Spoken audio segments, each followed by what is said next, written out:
Hi guys, welcome back to texture media. ఈ వీడియోలో introduction to contest API గురించి అయితే ఇన్ డీటెయిల్గా చూద్దాము. What is contest API? మనకి ఎన్ నెంబర్ ఆఫ్ కాంపోనెంట్స్ ఉన్నాయి. సో డిఫరెంట్ కాంపోనెంట్స్ ఉన్నాయి. సో వాటన్నిటికీ మనం డేటా పాస్ చేయాలంటే ఏం చేస్తాం? So without using this context API మనం ఏం చేస్తామంటే, మనకి స్టేట్ అండ్ ప్రాప్స్ అయితే ఐడియా ఉంది. సో ఒక కాంపోనెంట్ నుంచి వెళ్ళి ఇంకొక కాంపోనెంట్కి ప్రాప్స్ లాగా డేటాని పాస్ చేసుకోవచ్చు. మనకి అలా ఎన్ని కావాలనుకుంటే అన్ని వాటికి ఒక ఫ్లో లాగా మనం డేటా పాస్ చేసుకుంటా రావాలి. స్టేట్ అండ్ ప్రాప్స్‌ని యూజ్ చేసేసి. But instead of using that thing we can use this context API. So ఇది ఎందుకంటే మేజర్‌గా it shares data across multiple components. Multiple కాంపోనెంట్స్‌కి ఇది డేటా అనేది షేర్ చేస్తా ఉంటది. Without passing props. Props pass చేయకుండా ఈ డేటా అనేది షేర్ చేస్తది. కాంటెస్ట్ ఏపీఐ అనేది. ఇంకా డీటెయిల్‌గా అయితే అర్థమవుతది మీకు. బేసిక్ సింటాక్స్ ఎలా ఉంటదంటే, మనం ఒక కాంటెస్ట్‌ని క్రియేట్ చేసుకోవాలి. కాంటెస్ట్ ఇన్ ద సెన్స్ ఒక స్టేట్‌ని క్రియేట్ చేసుకోవాలి. కాంటెస్ట్ క్రియేట్ చేసిన తర్వాత ఈ ప్రొవైడర్ అనేది మనం క్రియేట్ చేసుకోవాలి. ఆ ప్రొవైడర్ లోపల కాంపోనెంట్స్ కాల్ చేసుకోవచ్చు. సో ఈ components which are inside of the provider can access its volume. ఈ ప్రొవైడర్ ఉన్న వాల్యూ మాత్రం యాక్సెస్ చేసుకోవచ్చు. ఓకే. సో ఈ ప్రొవైడర్ ఏంటి? యూజ్ కాంటెస్ట్‌లో నుంచి థీమ్ కాంటెస్ట్‌లో నుంచి తీసుకున్నాడు. సో ఈ థీమ్ కాంటెస్ట్ డాట్ ప్రొవైడర్ దాని ప్రొవైడర్ క్రియేట్ చేసుకున్నాను. సో దాని లోపలికి ఒక వాల్యూ పంపాను డార్క్ అనేది. సో ఈ డార్క్ అనే వాల్యూ ఈ చిల్డ్రన్ ప్రాప్స్‌లో ఏదున్నా సరే, ఎన్ని కాంపోనెంట్స్ ఉన్నా సరే, ఈ వాల్యూ అనేది యాక్సెస్ చేసుకోవచ్చు. ఆ వాల్యూ అనేది అప్‌డేట్ చేసుకోవచ్చు. సో కాంటెస్ట్ ఏపీఐ ఏం చెప్తుందంటే, ఒకటే స్టేట్ పెడతాం. అది మల్టిపుల్ కాంపోనెంట్స్ యూజ్ చేసుకోవచ్చు అన్నట్టు ఉంది. Okay. Why use context API? Is a solution for managing global state. So it is the top most state అన్నట్టు. సో ఆ స్టేట్‌ని ఎక్కడున్న ఈ రియాక్ట్‌లో ఉన్న ఏ కాంపోనెంట్‌నైనా ఆ స్టేట్‌ని చేంజ్ చేసుకోవచ్చు. So it is very global state where multiple components need to access the same data. Okay. Same డేటాని మల్టిపుల్ కాంపోనెంట్స్ అనేది యాక్సెస్ జేసుకోవాలనుకుంటే మనకి కాంటెస్ట్ ఏపీఐ యూజ్ అవుతది.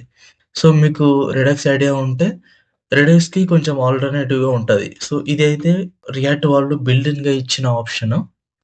ఈ రెడక్స్ అనేది ఇంకొక యూజ్ రెడ్యూసర్‌తోని డెవలప్ చేసిన ఒక స్టేట్ మేనేజ్‌మెంట్ టూల్. ఇన్‌బిల్ట్‌గా మనకి కావాలనుకుంటే without using any package if we want to maintain the global state అంటే we can use this context API. State without context. ఒక కాంపోనెంట్ ఉంది. ఆ కాంపోనెంట్‌లో మనకి సమ్ కైండ్ ఆఫ్ డేటా అనేది ఉంది. థీమ్ డేటా అనేది. సో దాని లోపల డార్క్ అని ఉంది. సో ఆ థీమ్‌ని ఏం చేశాను, వేరే కాంపోనెంట్‌కి, చైల్డ్ కాంపోనెంట్‌కి నేను థీమ్‌కి డేటా పంపించాను. సో ఒక స్టేట్ ప్రాప్స్ లాగా పోతుంది ఇక్కడ. క్రియేట్ కాంటెస్ట్ అనే ఒక మెథడ్ రాసుకొని, ఆ మెథడ్‌లో నుంచెళ్ళి కాంటెస్ట్ క్రియేట్ చేసుకొని ప్రొవైడర్‌కి క్రియేట్ చేశాడు. సో ఏమైంది? నేనిక్కడ ఇక్కడ స్టేట్‌తోని వాడుతున్నప్పుడు చైల్డ్ కాంపోనెంట్‌కి నేను థీమ్ అని పంపించాను. యాస్ ఎ ప్రాప్ లాగా. But at here we didn't మనం అసలు దానికేం పంపియలేదు. బట్ ఇక్కడున్న ఈ వాల్యూ మాత్రం దీంట్లోకి యూజ్ చేసుకోనీకి వస్తుంది. So that is the major difference of contest API with state. How contest API works? First అయితే క్రియేట్ కాంటెస్ట్ అనే ఒక ఆబ్జెక్ట్‌ని క్రియేట్ చేసుకోవాలి. ప్రొవైడర్‌ని క్రియేట్ చేసుకున్న తర్వాత దాన్ని యాక్సెస్ చేసుకోవాలనుకుంటే, సో ఈ చైల్డ్ అంటే ఏంటి? మనం ప్రొవైడర్‌లో రాసాం గదా! ఇది.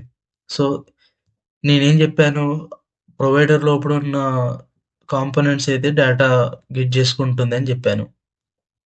సో ఎలా గెట్ జేసుకుంటదంటే ఇలా theme is equal to React dot use context అనేది వాడుకోవాలి. సో క్రియేట్ చేసేటప్పుడేమో క్రియేట్ కాంటెస్ట్, యూజ్ చేసుకునేటప్పుడేమో use context. So use context లోపల మళ్ళీ కాంటెస్ట్ నేమ్. సో ఇది థీమ్ కాంటెస్ట్ గదా! సో ఆ నేమ్ పెట్టామంటే ఇక్కడ ప్రొవైడర్‌లో ఇప్పుడు ఇక్కడ ప్రొవైడర్ లేదు. ఇన్ కేస్ ప్రొవైడర్ ఇలా ఉంటుంది. ఈ ప్రొవైడర్‌ల నుంచి వచ్చిన డేటాని మనం ఈ థీమ్‌లోకి పెట్టేస్తున్నాం. Context versus prop drilling. Component తీసుకొని, పేరెంట్ కాంపోనెంట్ తీసుకొని దాని లోపల చైల్డ్ పెట్టుకొని, సో పేరెంట్‌లకి ఏ డేటా అయితే వచ్చిందో ఆ డేటా మళ్ళీ చైల్డ్‌కి పంపిస్తావు. మళ్ళీ ఆ చైల్డ్‌కి వచ్చినాక గ్రాండ్ చైల్డ్‌కి పంపిస్తావు. అట్లా వెళ్తా ఉంటది. ప్రాప్ డ్రిల్లింగ్ అంటారు. అండ్ దీనివల్ల చాలా డిసడ్వాంటేజెస్ కూడా ఉన్నాయి. ఓకే. ప్రాప్ డీలింగ్‌కి. బట్ మన కాంటెస్ట్ అయితే సింగిల్‌గా చాలా ఈజీగా అయిపోతది. ఇలాంటి సిట్యుయేషన్స్‌లో. When not to use context API. Mouse context. So, mouse position అనేది ఊకే చేంజ్ అవుతా ఉంటది. సో, ఇలాంటి వాటిని మనం ఏం జేసుకోవాలంటే యూజ్ రెడ్యూసర్ హుక్ వాడుకొని మనం చేసుకోవచ్చు. కానీ ఇదే ప్లేస్‌లో కాంటెస్ట్ ఏపీఐ పెట్టాము అనుకోండి. సో, ఈ కాంటెస్ట్ ఏపీఐలో ఉన్న ప్రొవైడర్ లోపల ఉన్న చైల్డ్ కాంపోనెంట్స్ అన్నీ కూడా మళ్ళీ రెండర్ అయిపోతాయి. అలాంటి టాస్క్‌లో ఇది వాడితే. సో, డెఫినిట్‌గా వెబ్‌సైట్ అయితే చాలా స్లో డౌన్ అయితే అయిపోతది. ఓకే. ఫ్రీక్వెంట్‌లీగా డేటా అనేది చేంజ్ అయితుందనుకోండి. సో, ఈ కాంటెస్ట్ ఏపీఐ వాడొద్దు. సో, దానివల్ల ఏంటంటే పెర్ఫార్మన్స్ ఇష్యూస్ ఒస్తాయి. సో, స్టేట్ అనేది ప్రతి సెకండ్ మారిపోయిందనుకోండి. దాని లోపల ఉన్న చిల్డ్రన్ కాంపోనెంట్స్ గూడా ప్రొవైడర్ లోపల ఉన్న చిల్డ్రన్ కాంపోనెంట్స్ కూడా మళ్ళీ రీరెండర్ అయిపోతాయి. సో, అన్నెసెరీగా కంప్యూటేషన్ పవర్ అనేది వేస్ట్ అవుతది. ఓకే. స్క్రోలింగ్ ఉందనుకోండి. స్క్రోలింగ్ పొజిషన్ గాని, లేదంటే మౌస్ గాని, లేదంటే విండో రీసైజ్ గాని, ఇలాంటి వాటి దగ్గర యూజ్ కాంటెస్ట్ అనేది వాడొద్దు.